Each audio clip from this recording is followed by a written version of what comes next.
I'm saying bye to all the lies and all the times you cried, saying that I wasn't right.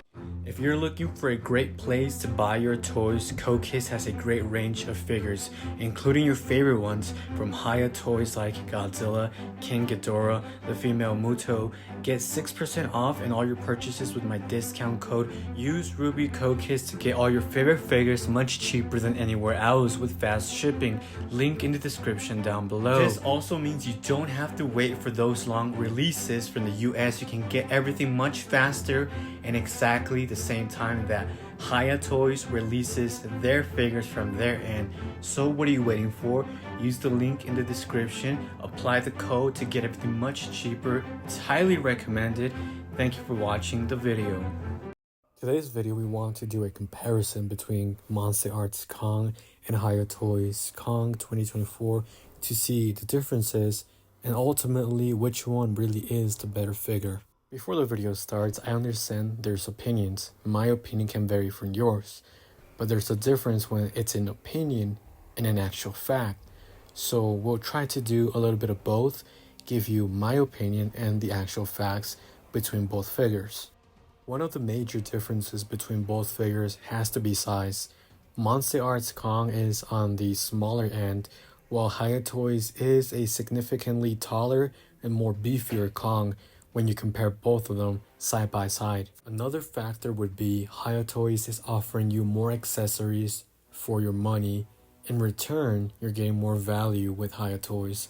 MonsterArts does have an accessory. Moving on to the next fact is MonsterArts is yet again repeating the same model that was used for Godzilla vs. Kong and throughout the years, while Hiya Toys is offering a new model, new design, new accessories. The only difference on MonsterArts Kong is the paint job. It's visually the same figure ever since Godzilla vs. Kong, and there's slightly more scratches on his chest. Besides that, it's just a visual paint job change, where Hiya Toys is not using the same model from Godzilla vs. Kong or the Skull Island version. This is a 100% new sculpture, new details, new accessories. The other factor is MonsterArts Kong is a little bit more expensive, between $80 to $100 or upwards.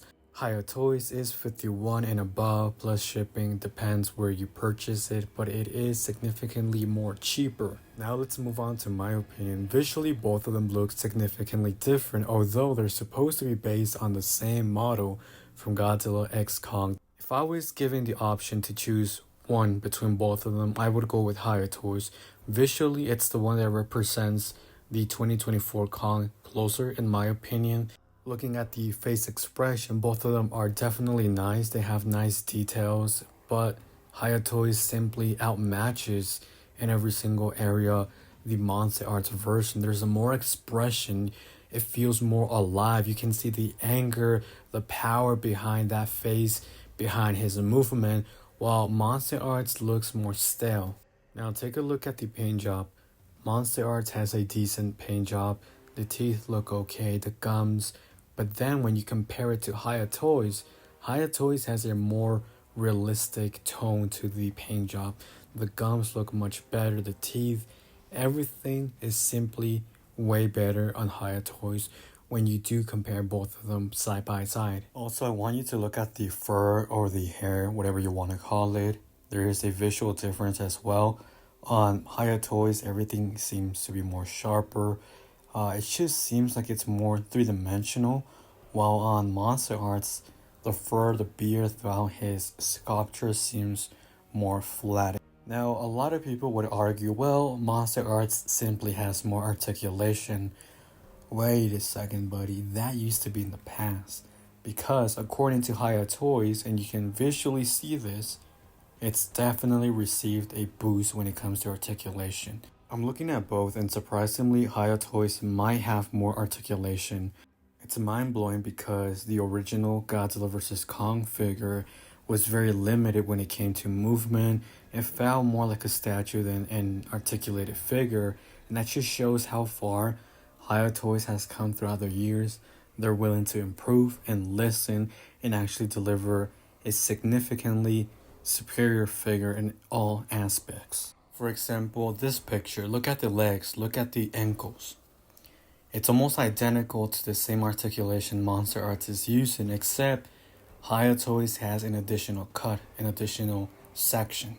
Now, the way I see it, and this is my opinion, you don't have to agree with it, but I don't see how anybody can justify purchasing the MonsterArts Kong now unless you are a super hardcore MonsterArts fan and you truly don't care and you will always be supporting that company even though the figure is bad, even though it's giving you less for your money. Visually, when you look at both, it's a no-brainer.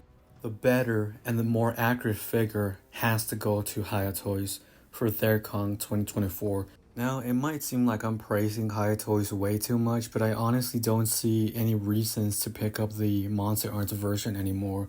Visually, it's a downgrade. The paint job is okay. For me, why I'm praising Hiya Toys is because you actually see that company has come a long way. All of their figures have come a long way ever since release. You truly see that this company listens to feedback, to critical feedback as well, because not everything is good about this company. But when that happens, they take it into their responsibility and actions to provide a better figure for the near future. A few examples would be Godzilla, the Skullcrawler, Kong, King Ghidorah, and a few others.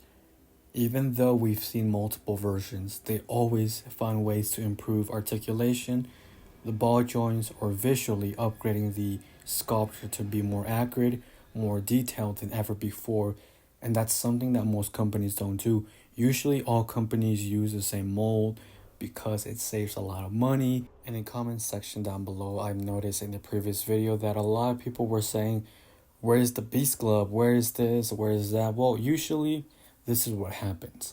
Companies like to make variants, special versions, or multiple versions because that equals more money for them.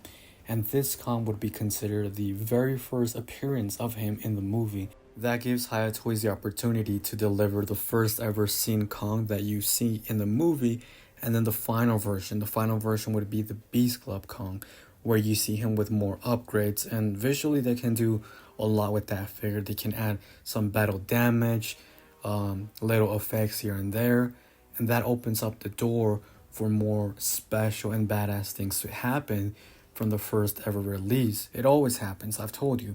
Patience is key. At least to me, that's how I see it. Those who wait the most get the best reward towards the end. Between both companies, I gotta say this year has been extremely heated. We've seen great things from both in terms of figures in general. Only time will tell how great both of them actually are once we get to review all of those figures with MonsterArts and Hiya Toys, because visually they can look impressive, right? They can promise so many things. Another thing is to get the final product that's released to the public. We know that a lot of things can change from the prototype until the final release. So right now, although it might seem like Hiya Toys has won this battle between both of them, we don't know 100%. We're probably at 90%. That extra 10% will be the final release version. That's the one that we're going to judge. We're going to see if the articulation is any good, if visually it looks any good like the promo images. Now I know it's not going to look as the promo images, we all know. But the main goal here is for companies to strive to deliver just as what they show in the promo images, if not even higher. Now, one final thing. I'm not a hater for MonsterArts, that is a thing. I like to be fair with any company and always be honest.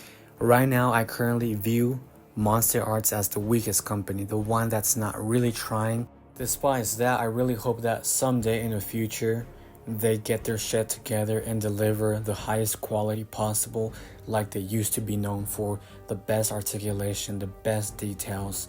It was supposed to be the same as the suits, 100% accurate. As of late, that has not been happening, and more than likely it might not happen, but I really want to cross my fingers and hope that someday they have a department change with new sculptures, with a new team that really puts their shit together and says, you know what, it's time to step up our game, it's time to deliver what fans truly want. I feel like MonsterArts isn't what it used to be or what it used to stand for, striving for the best articulation, 100% accurate details.